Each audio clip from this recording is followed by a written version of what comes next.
행사 준비해보신 분들은 이런 생각 한 번쯤은 해보셨을 겁니다. 이번 행사 아무 사고 없이 무사히 끝났으면 좋겠다. 하지만 현실은 정말 다릅니다. 행사 현장에서 아무 일도 안 생겼다? 그건 정말 기적이에요. 저희가 10년 넘게 수백 번 현장에서 경험해왔던 건 사고는 반드시 터진다는 겁니다. 근데 더 무서운 건 이런 사고들이 정말 사소한 사고들이 누적돼서 발생한다는 거예요. 마이크 한 대 안 나오는 것, VIP 늦는 것, 밥 10분 늦는 것, 이런 작은 문제들이 생기면 순식간에 대표님 앞에서 실무자들이 정말 난감한 상황이 생깁니다. 오늘은 실제 현장에서 자주 터지는 실무자를 위기에 빠뜨리는 난감한 상황 탑 7에 대해서 말씀드려보도록 하겠습니다. 이 영상 끝까지 보신다면 대표님 앞에서 당하지 않고 행사를 잘 진행시키기 위해서 무엇을 반드시 챙겨야 하는지 확실히 감 잡으실 수 있으실 겁니다. 영상 끝까지 시청해주세요.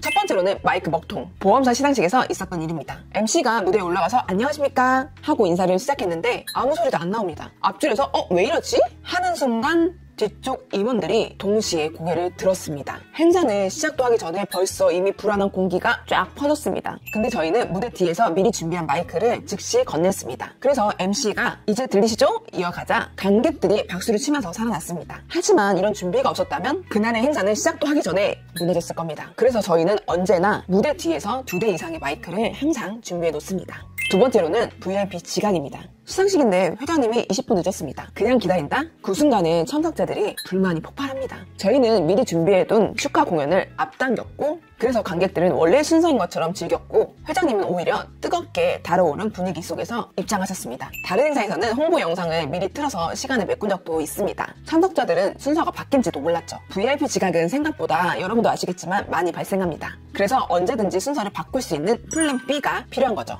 세 번째는 조명, 스크린 문제. 호텔 행사에서 PPT 비율이 맞지 않아서 찌그러져서 나온 적이 있었습니다. 연사는 발표 중이었지만 참석자들은 발표 내용보다 화면 왜 저래? 만 기억했습니다. 또 다른 행사에서는 조명 각도가 잘못 맞아 대표님 얼굴에 그림자가 가려서 사진이 전부 망친 적이 있었어요. 대표님 직접 왜 이렇게 찍혔냐? 라고 하실 때 담당자는 정말 곤란할 수밖에 없었습니다. 발표보다 더 강하게 남는 건 이런 디테일이죠. 그래서 저희는 리허설 때 화면 비율, 조명 밝기, 케이블 연결, 폰트까지도 정말 꼼꼼하게 확인합니다. 안 그러면 발표가 아니라 스크린 사고만 기억에 남습니다. 네 번째, 가수 지연 도착. 특히 연말 송년회 시즌에서는요, 인기 가수들이 하루에 여러 곳을 다닙니다. 작년에 있었던 일인데요. 서울의 한 호텔 행사에서 가수분이 원래는 30분이면 도착할 그 거리를 차가 너무 막히는 바람에 3시간을 늦은 적이 있었습니다. 그 사이에 무대는 텅 비었고 참석자들은 술잔을 비우면서 좀 기분이 별로 안 좋아 보였습니다. 도대체 언제 오냐라고 불만을 터뜨리기 직전이었죠. 하지만 저희는 순서를 바꿔서 레크레이션도 진행을 했고 경품과 추천 시간으로 시간을 잘 메꿨습니다. 가수가 도착했을 땐 오히려 큰 환호성이 터졌습니다. 하지만 대체 프로그램이 없었다면, MC에 정말 재미난 순발력이 없었다면 그 시간 그대로 실무자들에게 책임이 돌아갔을 겁니다. 그래서 한 가지 팁을 드린다면 가수 섭외할 때도 반드시 동선을 체크하시고 이동시간, 동선, 대체 프로그램은 어떤 걸 해야 되는지 미리 준비해 두시는 게 좋습니다. 다섯 번째로는 케이터링 지연이에요.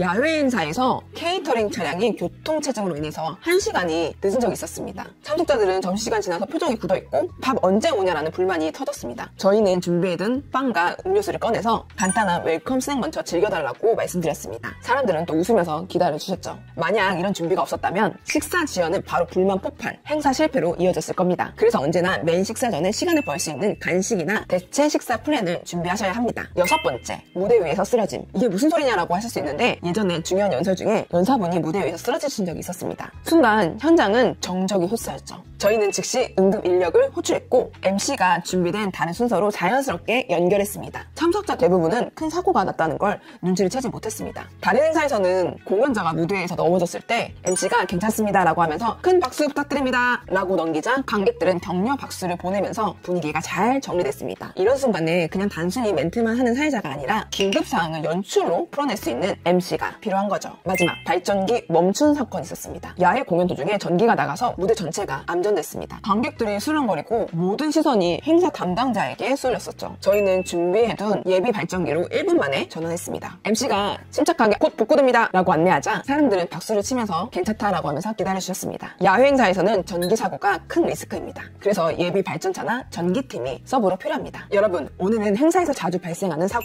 7가지에 대해서 말씀드렸습니다. VIP 시각, 조명 스크린 문제, 가수 지연, 케이터링 지연, 연사 무대 위에서 쓰러짐, 발전기 멈춤 등 이 7가지만 지켜주신다면 대형 사고는 충분히 예방할 수 있으실 겁니다. 하지만 행사 현장은 늘 변수가 있습니다. 아무리 준비해도 사고 사고는 반드시 터집니다. 그 순간 모든 책임은 지금 이 방송을 보고 계시는 여러분들에게 돌아가죠. 그래서 행사 대행비는 절대 아까운 돈이 아닙니다. 대표님 앞에서 무너지지 않게 하는 하나의 보험 같은 거니까요. 저희 대표 단순히 무사히 끝나는 행사가 아니라 완벽하고 진정성 있고 감동 있는 행사를 기획합니다. 저희 대표 불러주신다면 바로 달려가겠습니다. 저와 함께 행사를 완성하고 싶으신 분들은 오른쪽 상단에 있는 연락처로 연락 주시거나 아래 고정 댓글 링크를 확인해주세요. 오늘 영상 시청해주셔서 너무 감사하고 앞으로도 행사와 관련된 좋은 컨텐츠로 찾아뵙도록 하겠습니다. 구독과 좋아요 눌러주세요. 여러분들 감사합니다.